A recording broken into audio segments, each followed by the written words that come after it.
তোমাদের খেলার পালা। তো যারা 11টা আপনার সাথে দেখা করে কি হবে? খাওয়াবেন কিছু? ওকে, ঠিক আছে। তো এটা নিয়ে কেন মাথা ব্যথা করতেছো উনি? ওকে, ঠিক আছে। তো চলো ভাই, আজকে আমরা পড়াশোনায় যাই একটু। আজকে আমরা জটিল সংখ্যার পরিচয় নিয়ে আলোচনা করব। জটিল সংখ্যার প্রকাশ কিভাবে করে এটা আমরা দেখছি কিছুটা পরিচয় নিয়ে আমরা লাস্ট দিনই বলছি যে এমন কিছু সংখ্যা আছে যেই সংখ্যাগুলা বাস্তবে এক্সিস্ট করে না, কিন্তু ওই সংখ্যাগুলোর কনসেপ্ট কোনো না কোনোভাবে আমাদের লাগে। তাই না? আমরা দেখছিলাম যে কোনো একটা সংখ্যাকে যদি একটা বাস্তব সংখ্যা দিয়ে তুমি গুণ করলে সেটা কোন একটা সংখ্যাকে মাইনাস দিয়ে গুণ করলে সেটা 180 ডিগ্রি ঘুরে যায়। তাহলে 180 থেকে 0 ডিগ্রি এর মাঝখানে দ্যাট মিন্স 90 ডিগ্রি ঘুরাইতে হইলে তখন আমাদেরকে কি করতে হয়? তখন আমাদেরকে যেটা করতে হয়, এমন একটা সংখ্যা দিয়ে গুণ করতে হয় যেই সংখ্যাটা বাস্তবে এক্সিস্ট করে না। এবং এইটা রিয়েল লাইফ এক্সপেরিয়েন্সে কিভাবে হেল্প করে? ভাইয়া দেখাইছিলাম যে 6G 5G এর নেটওয়ার্ক যখন চলে, একটা ওয়েভ মডুলেশনের সময় যখন পিচগুলা ওঠানামা করে, পিচগুলা ওঠানামা করে বলতে আমি বুঝাচ্ছি যে সেটা বিস্তার, মানে একটা তরঙ্গ হয়তো সামনে যাচ্ছে, একটা সিগন্যাল হয়তো সামনে যাচ্ছে। কিন্তু সেটা যাচ্ছে উপরে নিচে বরাবর। সো এই যে উপরের দিকে উঠলো নিচের দিকে নামলো, এই জিনিসগুলো 90 ডিগ্রি অ্যাঙ্গেলে ঘটে। সো কোন সংখ্যা আছে যেই সংখ্যার সাথে কোনো কিছুকে গুণ করলে সেটা 90 ডিগ্রি শিফট করে, সেটা হচ্ছে আমাদের জটিল সংখ্যা, রাইট? ওকে, রাইট। এই যে তনুশ্রী লিখছে যে আমরা নকল করি না। গুড। নাইম লিখছে এবিসি এর পূর্ণরূপ কি? এবিসি এর পূর্ণরূপ হচ্ছে অর্ণব ভাইয়াস চ্যালেঞ্জ। সো আজকে একটা এবিসি ম্যাজিক দেখাবো, সো আমাকে জানাও। ওকে, সো আজকে আরেকটা ইম্পর্টেন্ট জিনিস দেখবো, সেটা হচ্ছে মডুলাস ও আর্গুমেন্ট। মডুলাস ও আর্গুমেন্ট। সো এই জিনিসগুলো নিয়ে আমরা একটু আলোচনা করবো। সো আমরা একটা জটিল সংখ্যাকে কিভাবে প্রকাশ করি তার প্রকাশভঙ্গি হচ্ছে অনেকটা এরকম। z = a + ib। z = a + ib। এইখানে a হচ্ছে বাস্তব অংশ, ib এইটা হচ্ছে আমাদের অবাস্তব অংশ। কেন বলতেছি কথাটা? দেখো, দেখো ভাইয়া, কোন একটা সংখ্যা আমরা যদি এভাবে লিখি 5, তাহলে আমরা বুঝি এটা একটা বাস্তব সংখ্যা। তো এটা অবাস্তব হয়ে যায় কখন? এটা অবাস্তব হয়ে যায় যখন সাথে আইটা যুক্ত হয়। যখন সাথে এই আইটা যুক্ত হয় তখন আমি বুঝি যে এটা একটা অবাস্তব সংখ্যা। এটা একটা অবাস্তব সংখ্যা। বোঝা যাচ্ছে? এটাকে তখন আমি বলি একটা অবাস্তব সংখ্যা। তো এখন তুমি খেয়াল করো, কোন একটা নরমাল জটিল সংখ্যা বা কোন একটা কাল্পনিক সংখ্যা, এই যে a + ib, এইটা হচ্ছে জটিল সংখ্যাকে বাস্তব সংখ্যা থেকে আলাদা করার একটা প্রসেস। আলাদা করার একটা, মানে আলাদাভাবে পরিচয় দেওয়ার একটা পদ্ধতি। কোন একটা জটিল সংখ্যাকে a + ib এই আকারে আমরা প্রকাশ করি। ঠিক আছে? এই আকারে আমরা প্রকাশ করি। এই যে তুমি এইখানে খেয়াল করে দেখো, 5 অবশ্যই একটা বাস্তব সংখ্যা। কিন্তু 5 একক জটিল সংখ্যাও বটে। কেননা 5 কে আমরা চাইলেই 5 + i * 0 আকারে লিখতে পারি। আচ্ছা, এই কথাটার মানে কি? দেখো, একটা জটিল সংখ্যা, যেকোনো একটা জটিল সংখ্যা, সেটাকে আমরা এইভাবে লিখলাম 5 + 4i। 5 + 4i, যেখানে যেখানে এই 5 যেটা, এটাকে আমরা বলি তার বাস্তব অংশ, এটাকে আমরা বলি বাস্তব অংশ। আর এইখানে 4i যেটা, এইটাকে আমরা বলি কাল্পনিক অংশ। এটাকে আমরা বলি কাল্পনিক অংশ। কারণ i যুক্ত অংশটাকে আমরা বলি কাল্পনিক অংশ। এটা বাস্তব না। আর এই পুরোটা মিলে আমরা বলি একটা জটিল সংখ্যা কিংবা অবাস্তব সংখ্যা। বুঝতে পারছো? এখন তুমি খেয়াল করে দেখো, যদি এই i যুক্ত কোনো কিছু থাকে, পুরোটাকে আমি বলতেছি অবাস্তব সংখ্যা। কিন্তু কোনো কারণে যদি আমি এরকম লিখি, ধরো এই i এর সহগটা হচ্ছে 0, i এর সহগ যদি 0 হয়ে যায়, i এর সহগ যদি 0 হয়, তাহলে কি হবে বলো তো ভাইয়া? i এর সহগ যদি 0 হয়, তাহলে কি হবে? i এর সহগ 0 হলে, এটা হয়ে যাবে শুধু 5। সেটা হয়ে যাবে শুধু 5। দেখো, এই পুরা ফরম্যাটটাকে আমি বলতেছি অবাস্তব বা জটিল সংখ্যা। অবাস্তব সংখ্যা কিংবা জটিল সংখ্যা। কিন্তু যখন i এর সহগটা তুমি 0 করে দিচ্ছ, এই যে এটা থেকে যাচ্ছে শুধু বাস্তব অংশ। শুধু বাস্তব অংশ। তার মানে কি আমি বলতে পারি যখন i এর মান 0, তখন যেটা পড়ে থাকে সেটা হচ্ছে বাস্তব সংখ্যা। পুরো প্যাটার্নটাকে এই যে দেখো, z + ib, এই পুরো ফরম্যাটটাকে আমি বলি জটিল সংখ্যা কিংবা অবাস্তব সংখ্যা। জটিল সংখ্যা কিংবা অবাস্তব সংখ্যা। তাহলে তুমি খেয়াল করে দেখো, যদি a এর মান 0 হয় ভাইয়া, a এর মান 0 হয়, a এর মান 0 হলে এটা একটা পিওর জটিল সংখ্যা, একটা পিওর কাল্পনিক সংখ্যা। a যদি না থাকে, তাহলে থেকে যাবে শুধু ib অংশটা। i আছে মানে এটা একটা জটিল অংশ, i আছে মানে এটা একটা জটিল সংখ্যা। তাহলে a যদি না থাকে, কোন একটা বাস্তব সংখ্যা যদি যোগ বা বিয়োগ আকারে না থাকে, তাইলে আমি ওটাকে বলবো ওটা একটা পিওর জটিল সংখ্যা, একটা অ্যাবসলিউট জটিল সংখ্যা। বুঝতে পারছো? কিন্তু যদি এই পার্টটা 0 হয়ে যায়, দ্যাট মিন্স b ইকুয়াল যদি 0 হয়, যদি b ইকুয়াল 0 হয়, তাহলে কে পড়ে থাকে? z equal a। তখন এটা বাস্তব সংখ্যা হয়ে যাচ্ছে। কিন্তু দেখো তো, আমি পুরো ফরম্যাটটাকেই বলছি অবাস্তব। তাহলে এখানে a 0 হইলে আমি বলতেছি ওটা একটা পিওর অবাস্তব বা পিওর কাল্পনিক সংখ্যা। আর যদি b 0 হয়ে যায়, তখন আমি দেখতেছি এটা একটা বাস্তব সংখ্যায় পরিণত হয়। কিন্তু এটা ছিল কি? ছিল আসলে অবাস্তব সংখ্যা। তাহলে অবাস্তব সংখ্যার কাল্পনিক অংশের সহগ যদি 0 হয়ে যায়, তখনই সেটা বাস্তব সংখ্যায় রূপ নেয়। তার মানে যত বাস্তব সংখ্যা আমরা চিনি, তারা কোনো না কোনোভাবে অবাস্তব সংখ্যারই পার্ট। এটা কি বুঝছো? যত বাস্তব সংখ্যা আমরা চিনি, তারা কোনো না কোনোভাবে অবাস্তব সংখ্যারই একটা পার্ট। সো অবাস্তব সংখ্যার কাল্পনিক অংশটা যখন 0 হয়ে যায়, তখনই সেটা বাস্তব সংখ্যায় রূপ নেয়। আদারওয়াইজ সকল সংখ্যাই আসলে অবাস্তব সংখ্যা। বুঝতে পারছো? ঠিক আছে? ওকে, তাহলে এই জিনিসটা আমরা জানলাম। এবং z = a + ib, এভাবে হচ্ছে আমরা একটা অবাস্তব সংখ্যা বা কাল্পনিক সংখ্যাকে প্রকাশ করি। এটা আমরা একটু মনে রাখবো। তো একটা জটিল সংখ্যা z এর কাল্পনিক অংশের চিহ্ন পরিবর্তন করলে যে নতুন জটিল সংখ্যা পাওয়া যায়, তাকে প্রদত্ত জটিল সংখ্যাকে অনুবন্ধী জটিল সংখ্যা বলে। একে z বার দ্বারা প্রকাশ করা হয়। ধরো আমি একটা জটিল সংখ্যা লিখলাম a + ib, তাহলে এখানে বাস্তব অংশ কোনটা? বাস্তব অংশ হচ্ছে a। অবাস্তব অংশ কোনটা? অবাস্তব অংশ হচ্ছে ib। সো এই যে অবাস্তব অংশ বা কাল্পনিক অংশের সামনের চিহ্ন পরিবর্তন করলে, চিহ্ন যদি আমি পরিবর্তন করে দেই, তাহলে কত পাবো? a - ib। এই a - ib হচ্ছে আমার এই z এর অনুবন্ধী জটিল সংখ্যা বা অনুবন্ধী কাল্পনিক সংখ্যা। এটা কি বুঝতে পারছি? অনুবন্ধী, z এর অনুবন্ধী অবাস্তব সংখ্যা বা অনুবন্ধী কাল্পনিক সংখ্যা। তো ভাইয়া যদি তোমাদেরকে একটা উদাহরণ দিই, ধরো একটা জটিল সংখ্যা বা অবাস্তব সংখ্যা হচ্ছে এটা -5 + √3i। তাহলে -5 + √3i, এটার অনুবন্ধী জটিল সংখ্যা কোনটা হবে? এইটার অনুবন্ধী জটিল সংখ্যা কোনটা হবে বলো? অনুবন্ধী জটিল সংখ্যা কি হবে? কে বলতে পারবে? এইটার অনুবন্ধী জটিল সংখ্যা কি হবে? অনুবন্ধী জটিল সংখ্যা হবে -5 - √3i। বুঝতে পারছো? -5 - √3i। হ্যাঁ, হারমেশ ম্যাট্রিক্সে ছিল। ওকে, গুড। তাহলে দাদা পড়াইছে এটা। গুড। এটা বুঝতে পারছি? -5 - √3i। ঠিক আছে? আচ্ছা, কিন্তু কেউ আবার এই বাস্তব অংশটার সামনে চিহ্ন চেঞ্জ করে দিও না। শুধু অবাস্তব অংশের সামনে চিহ্ন চেঞ্জ হবে। সো এইটা যদি z হয়, এটাকে আমরা বলি z বার। বুঝতে পারছো? সো অনুবন্ধী জটিল সংখ্যা আমরা এইভাবে প্রকাশ করে থাকি। এইবার আসো, এই যে বাস্তব অংশ আর অনুবন্ধী অংশ, এই যে আমরা একটা জটিল সংখ্যা বা একটা অবাস্তব সংখ্যাকে এইভাবে প্রকাশ করা দেখছি। এখানে a হচ্ছে বাস্তব অংশ, এবং b হচ্ছে অবাস্তব অংশ বা ib। এই পুরোটা হচ্ছে অবাস্তব বা কাল্পনিক বা জটিল অংশ। কাল্পনিক অংশ, এই জিনিসটাকে একটা ডায়াগ্রামের মাধ্যমে প্রকাশ করা হয়। একটা ডায়াগ্রামের মাধ্যমে প্রকাশ করা হয়। যে আমরা কার্টেসীয় স্থানাঙ্ক ব্যবস্থা দেখছিলাম না? ওই কার্টেসীয় স্থানাঙ্ক ব্যবস্থার মতোই জটিল সংখ্যাকে প্রকাশ করার জন্য এরকম দুইটা অক্ষ দিয়ে একটা ডায়াগ্রাম তৈরি করা হয়, যে ডায়াগ্রামে আমরা জটিল সংখ্যাটাকে স্থাপন করতে পারি। এই ডায়াগ্রামটার নাম হচ্ছে আর্গন ডায়াগ্রাম। এই আর্গন ডায়াগ্রামে দুইটা এক্সিস থাকে, একটা রিয়েল এক্সিস আর একটা ইমাজিনারি এক্সিস। এটা হচ্ছে বাস্তব অক্ষ, এটাকে আমরা বলি অবাস্তব অক্ষ। এই যে খেয়াল করে দেখো, z = a + ib, যেখানে a অংশটা বাস্তব অংশ, সেটা হয় এই অক্ষ বরাবর, রিয়েল এক্সিস বরাবর, আর ib, এই যে ib যেটা কাল্পনিক অংশ, সেটা হয় এই ইমাজিনারি y অক্ষ বরাবর। ঠিক আছে? ওকে, সেফাতুল ইসলাম, তোমার ছুটি লাগবে এটা এখানে বলেছিলাম। ঠিক আছে? ওকে, ঠিক আছে। লিমিটেও আছে, মোহাম্মদ হামিম লিখছে লিমিটেও আছে।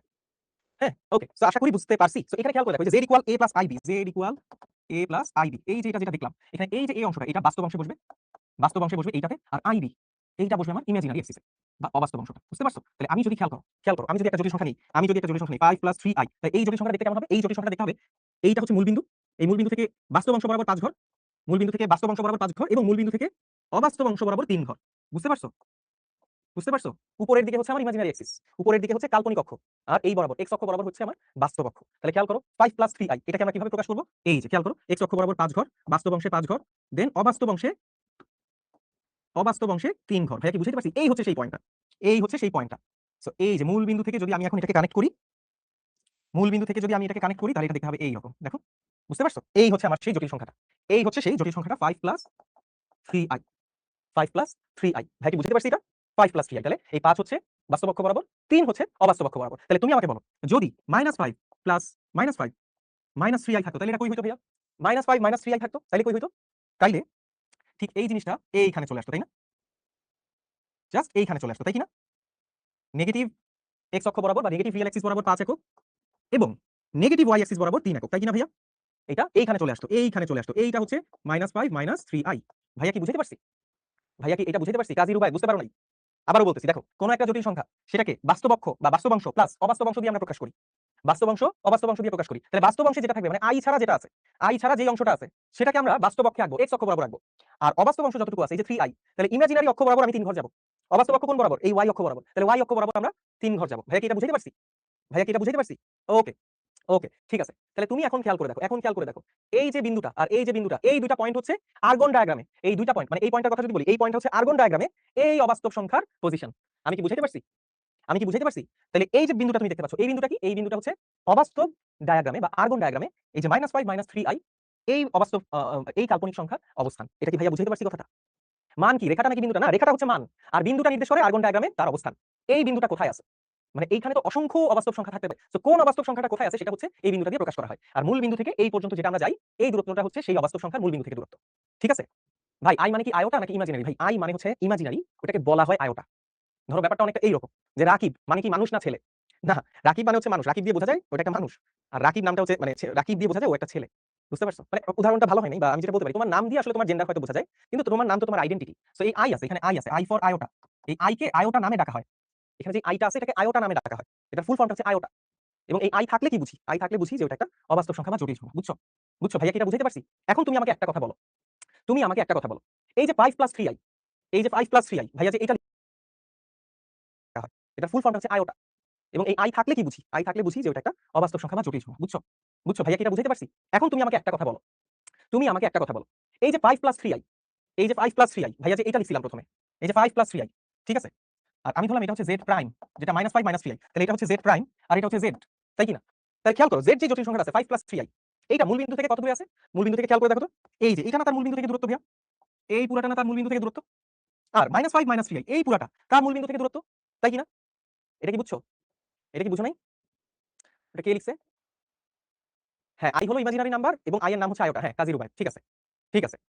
আচ্ছা, সাবিহা কামাল, হ্যাঁ, ও একটা প্রশ্ন করছে, ভাইয়া যদি z = 5 - 3i হয়, তাহলে 5 - 3i হলে কোন দিকে হবে? দেখো, x অক্ষ বরাবর ধনাত্মক দিকে, রিয়েল এক্সিস বরাবর ধনাত্মক দিকে তুমি 5 ঘর যাবা, দেন ঋণাত্মক y অক্ষ বরাবর, y অক্ষে উপরে ঋণাত্মক, y অক্ষ নিচে, সরি, y অক্ষে উপরে ধনাত্মক, আর সরি, যেটা বলতেছিলাম, হ্যাঁ, না ঠিকই বলতেছিলাম, y অক্ষ তো উপরে ধনাত্মক, আর y অক্ষ বরাবর আমরা ইমাজিনারি অংশটা রাখি, y অক্ষ নিচের দিকে ঋণাত্মক। সো নিচের দিকে যত আছে সব i হবে নেগেটিভ। বুঝছো? তাহলে তুমি চিন্তা করো, তুমি যদি 5 - 3i লিখো, 5 - 3i লিখো, 5 - 3i লিখো, তাহলে 5 - 3i কোন দিকে হবে? ধনাত্মক x অক্ষ বরাবর 5 ঘর, দেন ঋণাত্মক y অক্ষ বরাবর 3 ঘর। এই যে এইখানে হইতে পারতো, এইখানে হইতে পারতো, বুঝছো? এইখানে হইতে পারতো। ওকে, সো ওইটা কথা না, কথা হচ্ছে আমি যেটা বলতে চাচ্ছি সেটা হচ্ছে, ধরো z = 5 + 3i, যেটা এইটা এখানে অবস্থান করতেছে, আর z প্রাইম -5 - 3i এইটা এইখানে অবস্থান করতেছে, রাইট? তুমি খেয়াল করে দেখো, তুমি খেয়াল করে দেখো, এই যে জটিল সংখ্যাগুলোর আইডেন্টিটি যদি আমি দিতে চাই, জটিল সংখ্যাগুলোর পরিচয় বা এই আর্গন আর্গন ডায়াগ্রামে তাদের পজিশন যদি আমি তোমাকে দিতে চাই, হ্যাঁ, এই যে নুরুজ্জামান ভাই, আয়োটার জায়গায় যে হয় তাহলে কি করব? আর কে বলছে যে হয়? আয়োটাকে যে দিয়ে কেন প্রকাশ করবে? থেকে এই পর্যন্ত যেটা আমরা যাই এই দূরত্বটা হচ্ছে সেই অবাস্তব সংখ্যার মূলবিন্দু থেকে দূরত্ব হচ্ছে অবাস্তব অক্ষ বরাবর। তাহলে তুমি আমাকে বলো যদি অনুবন্ধী কাল্পনিক সংখ্যা, এটা কি বুঝতে পারছি? অনুবন্ধী z এর অনুবন্ধী -5 প্লাস √3i, তাহলে -5 প্লাস √3i এটার অনুবন্ধী জটিল সংখ্যা কোনটা হবে? এইটার অনুবন্ধী জটিল সংখ্যা কোনটা হবে বলো? অনুবন্ধী জটিল সংখ্যা কি হবে? কে বলতে পারবে? -5 -√3i, বুঝতে পারছো? বুঝতে পারছি? -5 -√3i, ঠিক আছে? আচ্ছা, কিন্তু কেউ আবার এই বাস্তব অংশটার সামনে চিহ্ন চেঞ্জ করে দিও না। শুধু অবাস্তব অংশের সামনে চিহ্ন চেঞ্জ হবে। সো এইটা যদি z হয়, এটাকে আমরা বলি z বার। এটাকে আমরা বলি z বার। বুঝতে পারছো? সো অনুবন্ধী জটিল সংখ্যা আমরা এইভাবে প্রকাশ করে থাকি। এইবার আসো, এই যে বাস্তব অংশ আর অনুবন্ধী অংশ, এই যে আমরা একটা জটিল সংখ্যা বা একটা অবাস্তব সংখ্যাকে এইভাবে প্রকাশ করা দেখছি। এখানে a হচ্ছে বাস্তব অংশ, ত্রিভুজ দেখতে পাইতেছো, যেই ত্রিভুজের ভূমিটা হচ্ছে 5, তোমার উচ্চতা বা লম্বটা হচ্ছে 3। তাহলে তুমি আমাকে বলো, এই ত্রিভুজের যে অতিভুজ, এই ত্রিভুজের যে অতিভুজ, এই অতিভুজটাই আসলে মূল বিন্দু থেকে এই z এর দূরত্ব না? মূল বিন্দু থেকে z এর দূরত্ব না? তাহলে z, যেটাকে আমরা মডুলাস বলতেছি, মডুলাস অফ z, মূল বিন্দু থেকে দূরত্ব, মডুলাস, এই যে মডুলাস অফ z, এইটা সমান সমান কত হয়ে যাবে? এই যে দেখো তো, এটা কি বাস্তব অংশটা ছিল না? এটা কি ছিল? বাস্তব অংশটা ছিল। আর এটা কি ছিল? অবাস্তব অংশটা ছিল। তাহলে √5² + 3² তুমি লিখতে পারবে না? √5² + 3² লিখতে পারবে না? তাহলে যদি আমি বলি যে এই যে জটিল সংখ্যাটা a + ib, এটার যদি তুমি মডুলাস বের করো, এই মডুলাস সমান সমান তুমি লিখতে পারবা √a² + ib, a² + b²। এটা কি ভাইয়া বুঝতে পারছি? Yes, Pythagoras. Yes, Pythagoras, right? এটা কি বুঝতে পারছো? সো মডুলাস, মডুলাস মানে হচ্ছে মূল বিন্দু থেকে দূরত্ব। সবসময় মাথায় রাখবা, মডুলাস মানে হচ্ছে মূল বিন্দু থেকে দূরত্ব। এটা আমি লিখে দিচ্ছি, দেখো। মডুলাস মানে হলো মূল বিন্দু হতে দূরত্ব। এটা কি বুঝছো? মডুলাস মানে হচ্ছে মূল বিন্দু থেকে দূরত্ব। যেই কারণে সবসময় তোমরা আসলে ছোটবেলা থেকে পড়ে আসছো যে মডুলাস মানে কি? মডুলাস থাকলে হচ্ছে প্লাস মাইনাস চিহ্ন কিছু থাকে না। প্লাস মাইনাস উঠে যায় না। ব্যাপারটা আসলে তা না। দেখো, মডুলাস মানে আসলে ব্যাপারটা আসলে তা না। আমি একটু তোমাদেরকে বলি, দেখো। ধরো এই একটা সংখ্যা রেখা তুমি নিছো। এই একটা সংখ্যা রেখা তুমি নিছো। এইবার দেখো, এই শূন্য, ডান দিকে সব ধনাত্মক, ধনাত্মক সংখ্যা। বাম দিকে সব ঋণাত্মক সংখ্যা, তাই কি না? এখানে ধরো +4, এখানে ধরো -4। তাহলে modulus of something, modulus of something, এটা মানে কি ভাইয়া? এটা মানে হচ্ছে মূল বিন্দু থেকে দূরত্ব। মূল বিন্দু থেকে দূরত্ব, তাই কি না? মূল বিন্দু হতে দূরত্ব। 4 সেটা কত দূরত্বে আছে? কত দূরত্বে আছে? 4 একক দূরত্বে আছে, রাইট? 4 একক দূরত্বে আছে। তো তুমি দূরত্ব লিখলে 4। কিন্তু মডুলাস অফ -4, এই কথার মানে কি? এই কথার মানে কি? এই কথার মানে হচ্ছে যে মূল বিন্দু থেকে -4 কত দূরত্বে আছে? মূল বিন্দু থেকে -4 কত দূরত্বে আছে? 4 একক দূরত্বেই আছে না ভাইয়া? 4 একক দূরত্বেই আছে না? এইজন্য আমরা এটাকে লিখি, এটাও +4। বুঝা গেছে? আমরা এটাকেও লিখি +4। বুঝতে পারছো? বুঝতে পারছো? ইয়েস। আশা করি বুঝতে পারছো, রাইট? দূরত্ব নেগেটিভ হয় না তাই। বুঝতে পারছো? আচ্ছা, এবার দেখো, অনেক সময় আমরা মডুলাস অফ x ইকুয়াল যদি 4 হয়, মডুলাস উঠাই দিলে কি লিখি? মডুলাস উঠাই দিলে লিখি না +-4? কেন লিখি বলো তো? মডুলাস উঠাই দিলে কেন +-4 লিখি? এটা কি জানো? মডুলাস উঠাই দিলে +-4 এই জন্যই লিখি, তার কারণ হচ্ছে, খেয়াল করে দেখো, মডুলাস অফ x এই কথাটার মানে কি? যে মূল বিন্দু থেকে x এর দূরত্ব হচ্ছে 4 একক। মূল বিন্দু থেকে x এর দূরত্ব হচ্ছে 4 একক। এই কথাটার মানে, মডুলাস অফ x এই কথার মানে হচ্ছে মূল বিন্দু থেকে x এর দূরত্ব 4 একক। তাহলে x এর মান কি হতে পারে? সংখ্যা রেখায় এমন কোন দুইটা আছে, কোন দুইটা সংখ্যা আছে যাদের মূল বিন্দু থেকে দূরত্ব 4 একক? বলো তো? একটা হচ্ছে +4, একটা -4। এইজন্য যখন মডুলাস উঠাই দেই তখন আমরা প্লাস মাইনাস লিখি। তার কারণ x এর মান +4 ও হতে পারে, -4 ও হতে পারে। মডুলাস অফ x মানে হচ্ছে মূল বিন্দু থেকে কোন সংখ্যাটার মান, মানে কোন সংখ্যাটা আছে, মূল বিন্দু থেকে কোন এরকম সংখ্যা আছে যার দূরত্ব 4 একক। সেটা কি হতে পারে? x এর মান কি হতে পারে? x এর কোন মান মূল বিন্দু থেকে 4 একক দূরত্বে আছে? হয় +4 না হয় -4, একসাথে দুইটা লিখি। এটা কি ভাইয়া বুঝতে পারছি? বুঝতে পারছো? এবং তোমরা বাস্তব সংখ্যা পড়ছো? তোমরা কি বাস্তব সংখ্যা পড়ছো? জটিল সংখ্যা পড়ার আগে বাস্তব সংখ্যা পড়ছো? জটিল সংখ্যা = 4 হলে পরের লাইনটা এভাবে লিখছো যে -4 থেকে 4 এর মাঝখানে, এরকম কিছু পড়ছো না? এরকম কিছু পড়ছো না? হ্যাঁ, এই কথাটার মানে কি? এই কথাটার মানে হচ্ছে মডুলাস অফ x <= 4, তার মানে হচ্ছে x এর দূরত্ব, মূল বিন্দু থেকে x এর দূরত্ব 4 এর কম। মূল বিন্দু থেকে x এর দূরত্ব 4 এর কম। এরকম কে হতে পারে? এরকম কে হতে পারে? তুমি দেখো তো, এই হচ্ছে তোমার মূল বিন্দু। তাহলে মূল বিন্দু থেকে x এর দূরত্ব 4 এর কম। এই কথাটার মানে হচ্ছে মূল বিন্দু থেকে এমন কতগুলো সংখ্যা থাকবে যাদের দূরত্ব এই 4 এর কম, 4 বা 4 এর কম। তাহলে এই রেঞ্জে থাকবে না ভাইয়া? এইটুকু রেঞ্জে থাকবে না? এইটুকু রেঞ্জে থাকবে। তাহলে এইটুকু রেঞ্জে যদি থাকো তুমি, তাহলে তোমার মান হচ্ছে 4 এর থেকে কম। তোমার মান 4 এর থেকে কম। তুমি এই পাশে যদি থাকো, এখানে 1 এ থাকো, 2 তে থাকো, 3 তে থাকো, যেখানেই থাকো না কেন, তোমার মান 4 এর থেকে কম। কিন্তু মূল বিন্দু থেকে তোমার দূরত্ব যদি বাম পাশে 4 এককের থেকে ছোট হয়, মূল বিন্দু থেকে তোমার দূরত্ব বা x এর দূরত্ব যদি বাম পাশে 4 এর কম হয়, তাহলে ডেফিনিটলি তুমি এইটুকুর মধ্যে থাকবা। আর যদি তুমি এইটুকুর মধ্যে থাকো, তাহলে তোমার মানটা -4 এর থেকে বড় হবে না? -4 এর থেকে বড় হবে না? তাহলে তখন তোমার x এর মান, সেটা আসলে এইটুকুর মধ্যে থাকবে না। এইটুকুর মধ্যে থাকবে না, -4 থেকে 4 এর মধ্যে। এটা কি বুঝতে পারছো? এটা কি বুঝছো? আশা করি বুঝছো। ঠিক তেমনটাই হচ্ছে মডুলাস অফ x > যদি আমি 4 লিখতাম, তাহলে 4 এর বাইরে আর এই পাশে -4 এর থেকে ছোট। হ্যাঁ, কাজী রুবাই, আমি দেখছি তোমার মেসেজটা দেখছি। তোমার টেক্সট আমি দেখতে পাইছি, সমস্যা নেই। সঠিক উত্তর দিছো। Good, good. সো ভাইয়া কি এই জিনিসগুলো বুঝাইতে পারছি? তাহলে তুমি খেয়াল করে দেখো। যদি তুমি 5 + 3i এটার মডুলাস বের করো। এটার মডুলাস আসছে 5² + 3²। আবার -5 - 3i। যদি এটার মডুলাস বের করো, এটার মডুলাস কত আসবে? এটার মডুলাস আসবে -5² + -3²। সেমই আসবে, 4ই আসবে। এটাও মূল বিন্দু থেকে 4 একক দূরত্বে আছে, এটাও মূল বিন্দু থেকে 4 একক দূরত্বে আছে। তাহলে দেখো, দুইটা জটিল সংখ্যা কিন্তু একই না। কিন্তু এদের মূল বিন্দু থেকে দূরত্ব আবার সেম দেখাচ্ছে। তাইলে তো শুধু মডুলাসের উপর ভিত্তি করে আমি একটা জটিল সংখ্যাকে প্রকাশ করলে আলাদা আলাদা, মানে সেম মডুলাসের জটিল সংখ্যা এক হয়ে যাবে। ভাই কি এটা বুঝাইতে পারছি? তাহলে শুধুমাত্র মডুলাস দিয়ে লাভ হবে না। একটা জটিল সংখ্যার অবস্থান নির্দেশ করার জন্য, একটা জটিল সংখ্যা আর্গন ডায়াগ্রামে কোথায় অবস্থান করতেছে, শুধুমাত্র এই জিনিসটা জানার জন্য শুধু মডুলাসের উপর ভিত্তি করে কাজ করলে হবে না। কারণ এটার মডুলাস যা আসছে, এটার মডুলাস তা আসছে। তাহলে এর সাথে আরেকটা জিনিস লাগবে। সেটা হচ্ছে এই যে ধনাত্মক x অক্ষের সাথে সে কত ডিগ্রি কোণ উৎপন্ন করলো। সে এই x অক্ষের সাথে কত ডিগ্রি কোণ উৎপন্ন করলো, এইটাকে আমরা বলি আর্গুমেন্ট। সো একটা জটিল সংখ্যার প্রপার্টি বাই করার জন্য মডুলাসের সাথে সাথে আরো একটা জিনিস লাগে, সেটা হচ্ছে আর্গুমেন্ট। যদি মডুলাস এবং আর্গুমেন্ট তুমি জানো, তাহলে তুমি সেই জটিল সংখ্যার আর্গন ডায়াগ্রামে কোথায় অবস্থান করতেছে সেটা তুমি বলে দিতে পারবা। বুঝতে পারছো ভাইয়া? এটা কি বুঝতে পারছো? ভাইয়া কি এটা বুঝতে পারছি? আশা করি বুঝতে পারছি। তো চলো আমরা এখন এই যে কার্টেসীয় স্থানাঙ্ক ব্যবস্থায় ওই যে একটা দূরত্ব বের করছো আর একটা কোণ বের করছিলা না, ওগুলো আসলে মডুলাস আর আর্গুমেন্ট। বুঝতে পারছো? হ্যাঁ অথবা ভাই আমার শরীর খারাপ লাগতেছে, আমি বাকি ক্লাসটা পরে করি। আচ্ছা ঠিক, আমি কি বলতে পারি করো, তুমি ইয়া দেখে নিও। z = x + iy, এটা হচ্ছে আমার সেই কাল্পনিক অক্ষ, এটা হচ্ছে কাল্পনিক অক্ষ এবং এইটা হচ্ছে বাস্তব অক্ষ। এটা বরাবর সে ছোট x পরিমাণ গেছে এবং ধনাত্মক y অক্ষ বরাবর, দ্যাট মিন্স কাল্পনিক অক্ষে সে ছোট y পরিমাণ গেছে, ছোট y পরিমাণ গেছে। তো এই দূরত্বটা হচ্ছে ছোট y, রাইট? এই দূরত্বটা হচ্ছে y। তাহলে খেয়াল করো, আমরা যদি এটা মডুলাস বের করতে চাই, এই হচ্ছে সেই মডুলাস, এই হচ্ছে সেই মডুলাস, মডুলাস অফ z, তাই কি না ভাইয়া? তাহলে মডুলাস অফ z এইটা সমান সমান আমরা কত লিখতে পারবো? এইটা সমান সমান আমরা লিখতে পারবো √x² + y²। ভাইয়া কি এটা বুঝাইতে পারছি? ভাইয়া এটা বুঝাইতে পারছি? আচ্ছা শিহাব যে আর ও লিখছে যে কিভাবে বুঝবো এটা উপরে আছে না নিচে আছে? ভাইয়া এখানে প্লাস চিহ্ন দেখতেছিস তুই? এই প্লাস চিহ্নের মানে কি বলতো? এই প্লাস চিহ্ন থাকা মানে কি? এটা কোন সাইডে আছে? y অক্ষ বরাবর উপরে আছে না নিচে আছে বলো? এখানে যদি মাইনাস থাকতো তাহলে তুমি কই লিখতা? উপরে লিখতা না নিচে লিখতা বলো? তাই না? মানে তুমি যদি এখন এই প্রশ্নটা করো তাহলে তোমার অক্ষ পরিচিতি নিয়ে দেখলাম প্রশ্ন চলে আসছে আমার, তাই না? তো এই প্রশ্নটা আসলে করার কোনো দরকারই নাই। মানে এই প্রশ্নটা আসলে একদমই একদমই কি বলবো, মানে একদমই এখানে নগণ্য। x + iy আছে, তাহলে এটার সামনে প্লাস চিহ্ন আছে, তার মানে এটা ধনাত্মক x অক্ষ বরাবর হবে। এটার সামনে প্লাস চিহ্ন আছে, তার মানে এটা ধনাত্মক y অক্ষ বরাবর হবে। যদি -x + iy থাকতো তাহলে তুমি কি করতা? ঋণাত্মক x অক্ষ বরাবর আসতা, সেখান থেকে ধনাত্মক y অক্ষ বরাবর যেটা, তোমার মডুলাস হইতো এটা, রাইট? ওকে, ও শিহাব জুনিয়র, মডুলাসের মান কখনো ঋণাত্মক হবেই না। মডুলাস একটা দূরত্ব, এটা কখনো ঋণাত্মক হয় কি?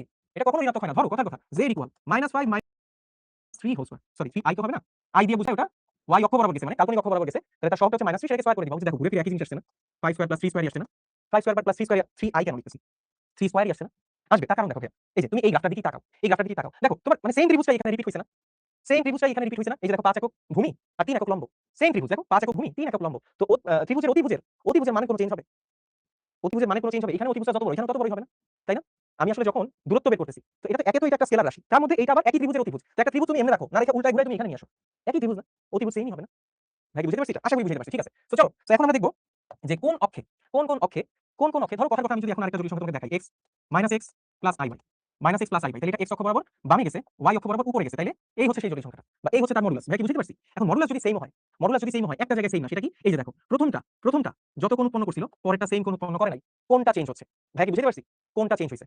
তাহলে এই যে কোণটা আমরা আলাদা আলাদা বের করব, কোণটাকে যে আলাদা আলাদা করে বের করব, কোন অক্ষে আছে সেই অনুযায়ী বের করব। তুমি খেয়াল করে দেখো, এই যে ত্রিভুজটা এখানে তোমার তৈরি হইছে, এই যে ত্রিভুজটা তৈরি হইছে, তুমি খেয়াল করো -x + iy, -x ছিল বলেই তুমি x অক্ষ বরাবর বামে x পরিমাণ গেছো, y অক্ষ বরাবর উপরে y পরিমাণ গেছো। তাতে তোমার ত্রিভুজ তৈরি হইছে এই পাশে, এবং এই ত্রিভুজের অতিভুজ √x² + y² সব ঠিক হইলো। কিন্তু ত্রিভুজটা এবার দ্বিতীয় কোয়াড্রেন্টে চলে আসছে না? চলে আসছে। ঠিক আছে। এবার প্রথম ত্রিভুজটার দিকে তাকাও, যেটা কিনা x + iy। সেখানে লম্বটা হচ্ছে y, ভূমিটা হচ্ছে x। তাহলে এই যে কোণটা, এই কোণটাকে আমরা tan θ = y/x লিখতে পারি। তাহলে এখান থেকে θ = tan 1 y/x হয়ে যাবে না? রাইট। নেক্সট কোয়েশ্চেন ও সঠিক উত্তর দিছে। tan θ নিয়ে করতে হবে। রাইট। আলভিন লিখছে সরলরেখা কোয়াড্রেন্ট শিখছে। Very good. তাহলে দেখো এখান থেকে θ = tan 1 y/x লিখছো। বুঝতে পারছো? ফার্স্ট কোয়াড্রেন্টের জন্য। যখন তুমি সেকেন্ড কোয়াড্রেন্টে চলে আসলা, তখন কি ত্রিভুজ এই পাশে থাকতেছে না এই পাশে থাকতেছে? এই পাশে থাকতেছে। তাহলে এই পাশে যদি তুমি লম্ব আর ভূমির অনুপাত নাও, দ্যাট মিন্স y/x নাও। y হচ্ছে এই বাহুটা, x হচ্ছে এই বাহুটা। তাইলে তোমার ত্রিভুজ কোন দিকে? এবার ত্রিভুজ এইদিকে না ভাইয়া? ত্রিভুজ যদি এইদিকে হয় তাহলে ত্রিভুজের কোন অ্যাঙ্গেলটা আসবে? এই অ্যাঙ্গেলটা আসবে না? ত্রিভুজের এই অ্যাঙ্গেলটা আসবে না? তুমি যদি এবার tan θ নাও, tan θ নিলে তোমার কোন অ্যাঙ্গেলটা আসবে বলো? y/x করলে তোমার এই অ্যাঙ্গেলটা আসবে না? এই অ্যাঙ্গেলটা আসবে না? এই অ্যাঙ্গেলটা আসবে। কিন্তু তোমার লাগবে কোনটা? তোমার লাগবে এই অ্যাঙ্গেলটা। কেমনে পাবা? দেখো তো, এই যে tan θ = y/x তুমি করছো, দ্যাট মিন্স তোমার θ কত চলে আসলো? tan 1 y/x চলে আসলো, রাইট? tan 1 y/x আসলো। কোন অ্যাঙ্গেলটা আসলো? এই ত্রিভুজের অ্যাঙ্গেলটা। ত্রিভুজটাই এই পাশে এবার। তাহলে অ্যাঙ্গেল আসবে ডেফিনিটলি এটা, কিন্তু এটা তো হবে না। পরিচয় দেওয়ার জন্য আমার কোন অ্যাঙ্গেল লাগবে? এই অ্যাঙ্গেল লাগবে। আমার এই যে রেফারেন্স রেখা, এটার সাথে আমার অ্যাঙ্গেল লাগবে, রাইট? তাহলে এটার সাথে যদি অ্যাঙ্গেল আমাকে বের করতে হয়, তুমি tan 1 y/x দিয়ে ত্রিভুজের ভেতরের কোণ বের করলা, তাহলে 180 থেকে যদি তুমি ভেতরের কোণটা বিয়োগ করে দাও, তাহলে আসলে বাইরের এই অ্যাঙ্গেলটা পাওয়া যাবে, যেটাকে আমরা আর্গুমেন্ট বলতেছি। ভাই কি বুঝতে পারছি? তাহলে যখন সেকেন্ড কোয়াড্রেন্টে আসো, দ্যাট মিন্স z এর মান -x + iy, তখন এই যে আর্গুমেন্ট, সেই আর্গুমেন্টের অ্যাঙ্গেল কত? θ = π - tan 1 y/x। বোঝা যাচ্ছে? θ = π - tan 1 y/x। ভাইয়া কি এটা বুঝাইতে পারছি? আশা করি বুঝাইতে পারছি, রাইট? আশা করি বুঝাইতে পারছি। তাহলে সেকেন্ড কোয়াড্রেন্টের জন্য θ = হচ্ছে π - tan 1 y/x। একটা প্রশ্ন হতে পারে যে ভাইয়া আমার জটিল সংখ্যা কত ছিল? z = -5 + 3y। কথার কথা ধরে নাও, -5 + 3y। তাহলে আমার এটার আর্গুমেন্ট কত হবে? মডুলাস তো এটাই হবে। মডুলাস অফ z = হয়ে যাবে 5² + 3², রাইট? এটা মাইনাস থাকলে -k² করলে প্লাসই হয়ে যায়, সমস্যা নেই। বুঝা গেছে? মডুলাস সেম আসলো। কিন্তু আর্গুমেন্ট কত আসবে? এটা কোন কোয়াড্রেন্টে আছে? সেকেন্ড কোয়াড্রেন্টে। তাহলে তুমি কত বসাবা? সেকেন্ড কোয়াড্রেন্টে যেহেতু আছে, তাহলে π - 180 থেকে বিয়োগ করব, π - tan 1। এইবার খেয়াল করো, তোমার সংখ্যা কত? y/x। y হচ্ছে 3, x কত? x এর মান কত? x এর মান হচ্ছে -5, রাইট? কিন্তু তুমি এখানে সেকেন্ড কোয়াড্রেন্টে আসছে, তোমার ত্রিভুজ এই পাশে উৎপন্ন হয়েছে। এই পাশে ত্রিভুজ উৎপন্ন হওয়ার কারণে তুমি 180 থেকে মাইনাস করছো। সো এইবার যখন এখানে মাইনাস থাকুক আর প্লাস থাকুক, তুমি যখন পাই মাইনাস করে ফেলছো, তখন আর এখানে তুমি কোনো চিহ্ন বসাবা না। এটা অবশ্যই মাথায় রাখবা। ঠিক আছে? এখানে অবশ্যই মাথায় রাখবা। আবার অনেকের মনে হতে পারে না ভাই আমার চিহ্নের কথা মনে থাকে না। তাহলে ভাই তুই একটা কাজ কর, চিহ্ন সহ বসাই, এখানে একটা মডুলাস দিয়ে দিস, তাও হয়। চিহ্ন সহ বসাইলা চিহ্ন সহ, তারপর মডুলাস দিও, মডুলাসের কারণে এমনিও চিহ্ন গায়েব হয়ে যাবে। সবই প্লাস হয়ে যাবে। এটা কি বুঝছো? তো তোমার ইচ্ছা, তুমি যেভাবে লিখো। আমি প্রেফার করি মডুলাস দেওয়ার দরকার নেই, চিহ্ন বসানোর দরকার নেই। চিহ্নের কথা ভুলে যাবো। ঠিক আছে? তো এবার আমরা চলো দেখি। তো জটিল সংখ্যা, ওকে। সো এই যে আমরা মডুলাস এবং আর্গুমেন্টের সাথে পরিচিত হইলাম। মডুলাস কি জিনিস? মডুলাস হচ্ছে মূল বিন্দু থেকে সেই জটিল সংখ্যার দূরত্ব, এবং আর্গুমেন্ট কি জিনিস? আর্গুমেন্ট হচ্ছে জটিল সংখ্যাটা আর্গন ডায়াগ্রামের কোন কোয়াড্রেন্টে আছে সেটা জানা। বুঝে গেছে? আচ্ছা, এইবার আসো একটা জিনিস তোমরা একটু দেখো। সেটা হচ্ছে জটিল সংখ্যার পোলার রূপে প্রকাশ। পোলার রূপে আসলে কিছুই না। ধরো ধরো এই যে মডুলাসটাকে আমি r দিয়ে প্রকাশ করলাম। মডুলাসটাকে r দিয়ে প্রকাশ করলাম এবং এই যে আর্গুমেন্টটাকে আমি থিটা দিয়ে প্রকাশ করলাম। মডুলাসটা হচ্ছে r এবং আর্গুমেন্টটা হচ্ছে থিটা। তাহলে তুমি খেয়াল করে দেখো তো ভাইয়া, এই x তুমি লিখতে পারবে না r cos থিটা। x তুমি লিখতে পারবে r cos থিটা। ফার্স্ট কোয়াড্রেন্টে চিহ্ন দেওয়া লাগবে না। কোন কোয়াড্রেন্টেই চিহ্ন দেওয়া লাগবে না। কোন কোয়াড্রেন্টেই চিহ্ন দেওয়া লাগবে না। কোয়াড্রেন্ট চেঞ্জ হচ্ছে বলেই না, ওই যে চিহ্নটা ছিল বলেই না ওটা হচ্ছে পাই থেকে মাইনাস হয়, পাই থেকে প্লাস হয়, এই জিনিসগুলো আসে। সো ওইখানে তোমার চিহ্ন দিতে হবে না। বুঝতে পারছো? আচ্ছা, তুমি খেয়াল করো x তুমি লিখতে পারবা r cos থিটা এবং y তুমি লিখতে পারবা তুমি লিখতে পারবা r sin থিটা ভাইয়া। y তুমি r sin থিটা লিখতে পারবা। তাহলে খেয়াল করো তোমার জটিল সংখ্যা কি ছিল? x iy। সো এই x এর জায়গায় তুমি লিখতে পারবা r cos theta plus i into y এর জায়গায় তুমি লিখতে পারবা r sin থিটা। বুঝতে পারছো? r sin theta. সো এইটাই হচ্ছে জটিল সংখ্যার পোলার রূপে প্রকাশ, পোলার স্থানাঙ্ক রূপে প্রকাশ। তুমি এই দুটো থেকে r কমন নিতে পারো। r যদি কমন নাও তুমি কত পাও? cos theta plus i sin theta. ঠিক আছে? এইটাই হচ্ছে জটিল সংখ্যার পোলার রূপে প্রকাশ এবং এই প্রকাশভঙ্গিটাকে একটু পরেই তুমি দেখবা যে এটাকে আমি আরেকটা নাম দিচ্ছি। গাইস, এক সেকেন্ড, আমার একটু একটা কল আসছে।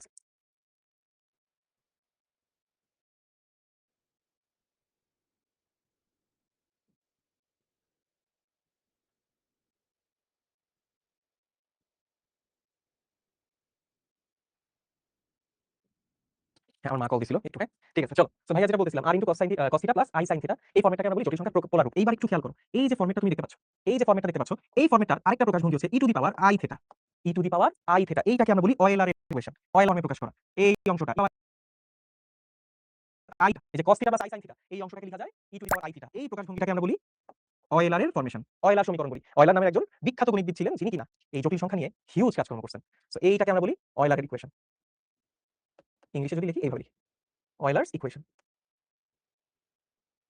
অয়েলারের ফর্মেট বা অয়েলারের ফর্মুলা বা ইকুয়েশন বলা যেতে পারে। বুঝতে পারছো? ওকে। হ্যাঁ, কাজী রুবায়েত, আমি এবিসি এন্ড এসবি বোথ হইতে চাই। That's the spirit. That's the spirit. তোমাদের জন্য আমি অনেক এবিসি নিয়ে আসবো। প্যারা খাও না। আজকে সেকেন্ড ক্লাস। সো আজকে আমি তোমাদেরকে একটা ম্যাজিক দেখাবো। ওটা হচ্ছে এবিসি ম্যাজিক। তোমরা কে কে আমার এবিসি ম্যাজিক দেখছো? তোমরা কেউ কি দেখছো আমার কোনো এবিসি ম্যাজিক? বলো তো আমাকে একটু। তোমরা কেউ কি আমার এবিসি ম্যাজিক দেখছো? ইয়েস, অনেকেই দেখছে। গুড। ওকে, রাইট। অনেকেই দেখছে, আবার অনেকেই দেখে নাই। ম্যাক্সিমামই আমি দেখতে পাচ্ছি বলতেছে দেখছে। রাইট। ইউটিউব চ্যানেল দেখছো? শিখর ইউটিউব চ্যানেল দেখছো? ওকে। হ্যাঁ, ইউটিউব চ্যানেল দেখছো, রাইট। শিখর ইউটিউব চ্যানেলে আছে। আচ্ছা। সো আজকে একটা ম্যাজিক দেখাবো, প্যারা নাই। ফ্যামিলি মেম্বারের ম্যাজিকটা দেখছো? আচ্ছা, ঠিক আছে। ওকে, গুড। গুড। ঠিক আছে, সমস্যা নেই। যারা দেখো নাই শিখর ইউটিউব চ্যানেলে ঢুকে দেখে ফেলবা। ঠিক আছে? আজকে তোমাদেরকে আরেকটা ম্যাজিক দেখাবো আমি। ক্লাস শেষ হোক। সো ভাই যেটা বলতেছিলাম, আর i থিটা এইটাকে আমরা বলি অয়েলারের ইকুয়েশন। এই যে i theta e two the power i theta, এটা হচ্ছে cos theta plus i sin theta. এই ফর্মেটটাকে আমরা এইভাবে লিখি। বুঝতে পারছো? ওকে, ডান। এই যে ইউলারস ইকুয়েশন ভাইয়া যেটা একটু আগে দেখাইলাম। একটু আগে দেখাইলাম। আচ্ছা, তাহলে তুমি আমাকে বলো তো। বুঝতে পারছো? ওকে, ডান। এই যে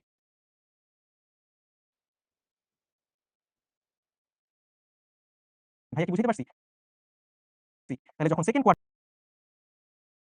ধরো ধরো এই যে মডুলাসটাকে আমি r দিয়ে প্রকাশ করলাম। মডুলাসটাকে r দিয়ে প্রকাশ করলাম এবং এই যে আর্গুমেন্টটাকে আমি থিটা দিয়ে প্রকাশ করলাম। মডুলাসটা হচ্ছে r এবং আর্গুমেন্টটা হচ্ছে থিটা। তাহলে তুমি খেয়াল করে দেখো ভাইয়া, এই x তুমি লিখতে পারবে না r cos থিটা। তুমি লিখতে পারবে r cos থিটা। ফার্স্ট কোয়াড্রেন্টে চিহ্ন দেওয়া লাগবে না। কোন কোয়াড্রেন্টে চিহ্ন দেওয়া লাগবে না। কোন কোয়াড্রেন্টে চিহ্ন দেওয়া লাগবে না। কোয়াড্রেন্ট চেঞ্জ হচ্ছে বলেই না, ওই যে চিহ্নটা ছিল বলেই না ওটা হচ্ছে পাই থেকে মাইনাস হয়, পাই থেকে প্লাস হয়, এই জিনিসগুলো আসে। সো ওইখানে তোমার চিহ্ন দিতে হবে না। বুঝতে পারছো? আচ্ছা, তো তুমি খেয়াল করো, x তুমি লিখতে পারবা r cos থিটা এবং y তুমি লিখতে পারবা y, সরি, x এর জায়গায় তুমি লিখতে পারবা r cos থিটা প্লাস, চিনি কিনা এই জটিল সংখ্যা নিয়ে হিউজ কাজ, অয়েলার্স ইকুয়েশন। অয়েলারের ফর্মেট বা অয়েলারের ফর্মুলা বা ইকুয়েশন বলা যেতে পারে। স্কয়ার এবং থিটা হচ্ছে আর্গুমেন্ট। যদি ফার্স্ট কোয়াড্রেন্টে হয় আমি ধরে নিচ্ছি a আর b দুজনই হচ্ছে ধনাত্মক। ইউটিউব ইউটিউব চ্যানেল দেখছো? শিখর ইউটিউব চ্যানেলে আছে। আচ্ছা। সো ঠিক আছে, সমস্যা নেই। যারা দেখো নাই শিখর ইউটিউব চ্যানেলে ঢুকে দেখে ফেলবা। ঠিক আছে? আজকে তোমাদেরকে আরেকটা ম্যাজিক দেখাবো আমি। ক্লাস শেষ হোক। সো ভাই যেটা বলতেছিলাম, আর i থিটা এইটাকে আমরা বলি অয়েলারের ইকুয়েশন। এই যে i theta e two the power i theta, এটা হচ্ছে cos theta plus i sin theta. এই ফর্মেটটাকে আমরা এইভাবে লিখি। বুঝতে পারছো? ওকে, ডান। এই যে ইউলারস ইকুয়েশন ভাইয়া যেটা একটু আগে দেখাইলাম। আচ্ছা, তাহলে তুমি আমাকে বলো তো, এই যে z একটা জটিল সংখ্যা, a প্লাস ib, এখন তুমি আমাকে বলো যদি আমি এটাকে অয়েলার ফর্মে লিখতে চাই তাহলে r e two the power i theta এইভাবে লিখবো, যেখানে r সমান হচ্ছে √a square plus b square এবং থিটা হচ্ছে আর্গুমেন্ট। যদি ফার্স্ট কোয়াড্রেন্টে হয় আমি ধরে নিচ্ছি a আর b দুজনই হচ্ছে ধনাত্মক। তাহলে ফার্স্ট কোয়াড্রেন্টে যদি হয় তাহলে tan inverse b/a, right? tan inverse b/a। ওকে। তাহলে এখানে তুমি খেয়াল করো, এই যে এখানে x r cos থিটা এবং y r sin থিটা, তাই তো?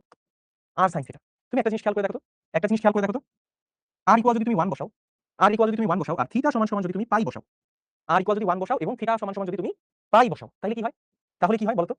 থিটা ইকুয়াল পাই যদি তুমি বসাও, তুমি যদি পাই বসাও, এটার মানে কি আমি তোমাদেরকে একটু দেখাই দিচ্ছি, দেখো। এই যে দেখো, ধরো হচ্ছে 1 একক, এই দূরত্বটা 1 একক এবং এইটা x অক্ষের ধনাত্মক দিকের সাথে 90 ডিগ্রি কোণ উৎপন্ন করছে, রাইট? এটা কি বুঝতে পারতেছো? এটা দৈর্ঘ্য হচ্ছে 1 একক এবং x অক্ষের ধনাত্মক দিকের সাথে কত কোণ উৎপন্ন করছে? 90 ডিগ্রি কোণ উৎপন্ন করছে। সো এই যে জটিল সংখ্যাটা, ওইটাই তো 1 একক এবং x অক্ষের ধনাত্মক দিকের সাথে 90 ডিগ্রি কোণ উৎপন্ন করা জটিল সংখ্যাটা আসলে i, রাইট? ওই জটিল সংখ্যাটা আসলে i, তাই না? আচ্ছা, যদি এটা হয় তাহলে r ই টু মানে অয়েলার ইকুয়েশন থেকে তুমি এটাকে কি লিখতে পারবা? r e two the power i পাই লিখতে পারবা। লিখতে পারবা না? লিখতে পারবা। ঠিক আছে, তাহলে তুমি এখন একটু খেয়াল করে দেখো তো ভাইয়া, এই যে এখানে যদি তুমি বসাও, এখানে যদি তুমি বসাও যে z equal r e to the power i pi, এখানে যদি তুমি বসাই দাও, এখানে যদি তুমি বসাই দাও, বসাই দিলে তুমি কি পাও একটু খেয়াল করে দেখো তো, একটু খেয়াল করে দেখো এই জটিল সংখ্যাটা আসলে কোত্থেকে আসছে? এই যে দেখো আই পাই, আই পাই, এই ই টু দি পাওয়ার আই পাই, এটাকে তুমি লিখতে পারো না cos theta plus i sin theta, তাই না? এই ফর্মেটটা আসলে কোত্থেকে আসছে? আমি যদি একটা লাইন উপরে করি, একটা লাইন যদি আমি উপরে করি, দেখো তো এই ফর্মেটটা আসলে কোত্থেকে আসছে? এই ফর্মেটটা আসলে কোত্থেকে আসছে? এটা আসছে r cos theta plus i sin theta লিখা যায়। এই cos theta plus i sin theta এটাকে পুরোটাকে আমরা লিখি e to the power i theta, তাই কি না? এই যে cos theta plus i sin theta, এটা অয়লারের একটা প্রুফ আছে, ওই প্রুফ থেকে এটা আসে cos theta plus i sin theta equal E to the power i theta. ঠিক আছে, ই এর ধারাটা বসাইলে এবং cos আর sin এর ধারা বসাইলে এই জিনিসটা মিলে, এটা একটু মনে রাখো। ঠিক আছে, কেন মোস্ট বিউটিফুল ইকুয়েশন এটাই বলতেছি, কেন এটাকে আমরা মোস্ট বিউটিফুল ইকুয়েশন বলি? তার কারণ হচ্ছে এই যে দেখো, তুমি দেখো ই টু দি পাওয়ার আই পাই, যদি থিটার জায়গায় তুমি পাই বসাও, যদি থিটার জায়গায় তুমি পাই বসাও, এই যে এখানে একটু খেয়াল করো, z ইকুয়াল যদি ই টু দি পাওয়ার আই পাই এটা বসাও, এটা নাও, তার মানে এখানে আর এর মান কত ভাইয়া? এখানে আর এর মান হচ্ছে 1, কারণ এই ই এর সহগ হচ্ছে 1, রাইট? এবং থিটার মান কত? থিটার মান হচ্ছে পাই, এটা কি বুঝছো? আর e to the power i theta, এটার সাথে তুমি এটাকে একটু মিলাও, দেখো আর এর মান কত? এখানে আর নাই, মানে সহগটা আসলে 1 এবং থিটার জায়গায় কত আছে? পাই আছে, রাইট? আর এর মান হচ্ছে 1, থিটার মান হচ্ছে পাই। এটা আসছে কোত্থেকে? এই সমীকরণ থেকে। এবার এই সমীকরণে বসাও তো, আর এর মান 1 বসাও, cos pi plus i sin পাই, কত আসে এটা?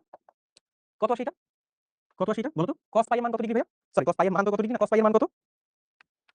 -1, রাইট? cos 180 ডিগ্রির মান হচ্ছে -1 প্লাস sin 180 এর মান হচ্ছে 0, তাহলে এটা কত আসলো? -1 আসলো। কত আসলো ভাইয়া? -1। এই যে e to the power i pi, এই যে e to the power i pi plus 1 equal 0, এই যে এটার মান কত আসছে দেখো, এটার মান কত আসছে? এখানে যদি বসাই দিই, এটা কত আসে? z equal -1, right? এটার মান কত আসে? -1, -1 আসে। তাহলে এইটা আমি যদি এইখানে বলি ই টু দি পাওয়ার আই পাই, এটা সমান সমান আসে হচ্ছে -1, এই ভ্যালুটা কত আসে? -1, তাহলে -1 থেকে ডানে নিয়ে আসছো, e to the power i pi plus 1 equal আসতেছে 0। তুমি খেয়াল করো তো, একই সাথে একটা অমূলক সংখ্যা, একই সাথে একটা বাস্তব সংখ্যা এবং একই সাথে একটা জটিল সংখ্যা, সব মিলাই ইকুয়েশনটা না? সব মিলাই ইকুয়েশনটা না? এই জন্য এটাকে বলা হয় the most beautiful equation in mathematics, যে ম্যাথের সবগুলা সংখ্যাকে এরা আইডেন্টিফাই করছে। বুঝতে পারছো? এই যে দেখো একটা নন নেগেটিভ নাম্বার, তাই কি না? 0 একটা নন নেগেটিভ নাম্বার।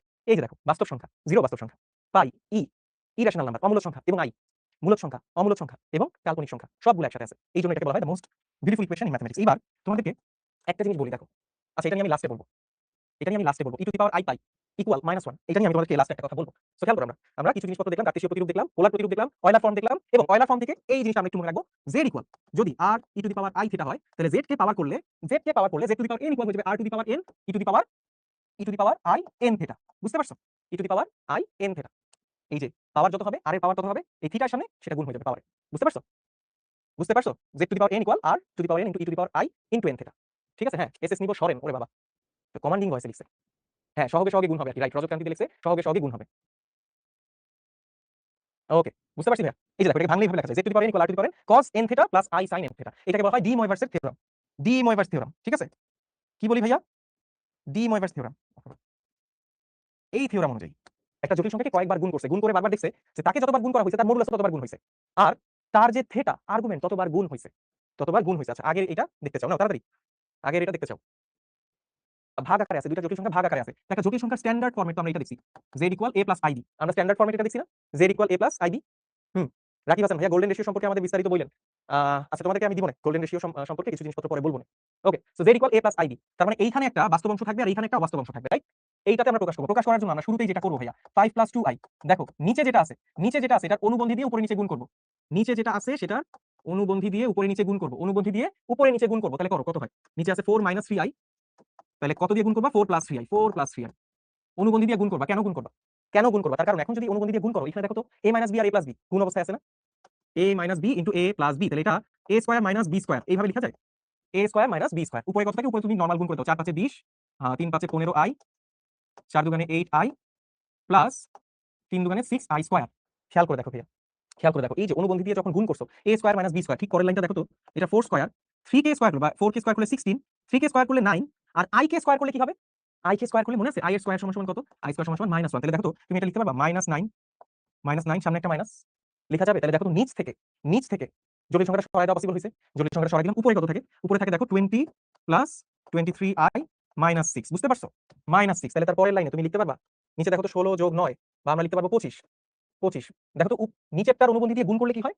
নিচেরটার অনুবন্ধী দিয়ে গুণ করলে এখানে a plus b into a minus b, a square minus b স্কয়ারের সূত্র পড়ে যায়, আর b কে স্কয়ার করার সময় আইটা স্কয়ার হয়ে যায়, আইটা ভ্যানিশ হয়ে যায়। সো নিচ থেকে আইটা ভ্যানিশ করা ছিল আমাদের মূল উদ্দেশ্য, এই জন্য আমরা এই কাজটা করছি।